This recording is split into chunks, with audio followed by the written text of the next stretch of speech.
The semiconductor industry is often a story of boom and bust. But rarely do we see a fall as dramatic or a restructuring as aggressive as the one we are witnessing with Wolfspeed.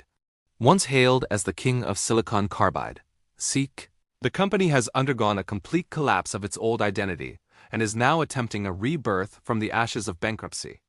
Today, we are analyzing the explosive financial journey of Wolfspeed.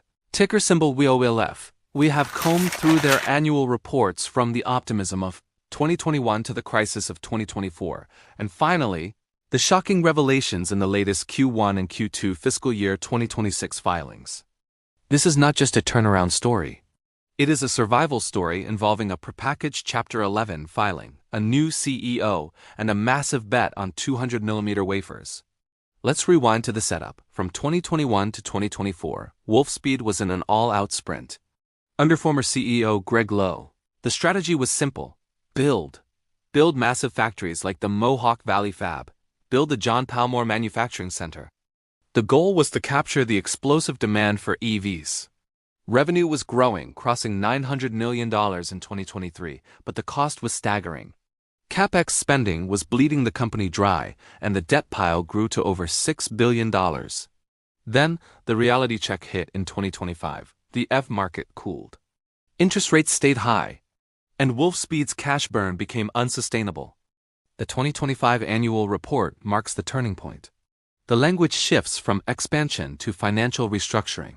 A new CEO, Robert Feurle, took the helm with a mandate for disciplined execution. But the real bombshell is in the fiscal year 2026 filings.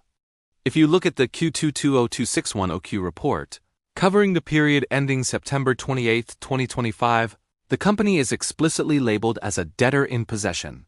This confirms that Wolfspeed filed for Chapter 11 bankruptcy protection to restructure its debilitating debt load. According to the filings, this was a prepackaged bankruptcy. This means they negotiated with lenders before filing to speed up the process. The plan is ambitious. They aim to reduce their overall funded debt by approximately 70%, wiping out nearly $4.6 billion of obligations. This is a massive reset of the balance sheet. Crucially, a strategic partner has emerged from this chaos, Renesas Electronics. The filings reveal new 2L Renesas convertible notes and designation rights for Renesas. This suggests that the Japanese semiconductor giant is stepping in to backstop Wolfspeed, securing a supply of silicon carbide wafers for themselves while keeping Wolfspeed afloat. Now, let's look at the operational numbers in the Q2 2026 report. Despite the bankruptcy headlines, the business is still running. Revenue for the quarter was $196.8 million, up slightly from $194.7 million a year prior. However, the net loss was a staggering $643.6 million. Much of this is due to reorganization items, the costs of going bankrupt, which totaled over $475 million. If you strip away the bankruptcy costs, the core business is stabilizing, but gross margins are still negative. The gross loss was $77 million. This means it still costs them more to make their products than they sell them for, largely due to underutilization of their factories and the costs of shutting down their older 150mm production lines in Durham.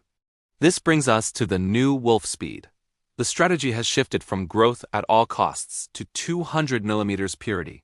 They are aggressively moving everything to the 200mm Mohawk Valley Fab. The logic is that 200mm wafers are more efficient and will eventually yield higher margins. The 150mm legacy fab, which was a drag on profits, is being phased out. For investors, the stock today is effectively a new security. The old Wolfspeed is gone. The new Wolfspeed is a company with a cleaner balance sheet, a powerful partner in Renesas, but significant execution risk.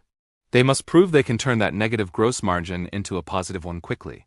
The cash position is surprisingly strong due to the restructuring financing. They hold $926 million in liquidity as of September 2025. This gives them a runway to finish their transition. So what is the verdict? Wolfspeed is no longer a growth stock. It is a distressed value play. The Chapter 11 process has wiped out the debt that was killing them. Now, it all comes down to the Mohawk Valley Fab. If Robert Feurle can fill that factory and get yields up, The reduced debt load could make this company highly profitable in 2027. But make no mistake, investing in a company emerging from bankruptcy is high risk. The bust has happened. We are now watching the painful, messy, but potentially lucrative birth of a leaner, meaner survivor.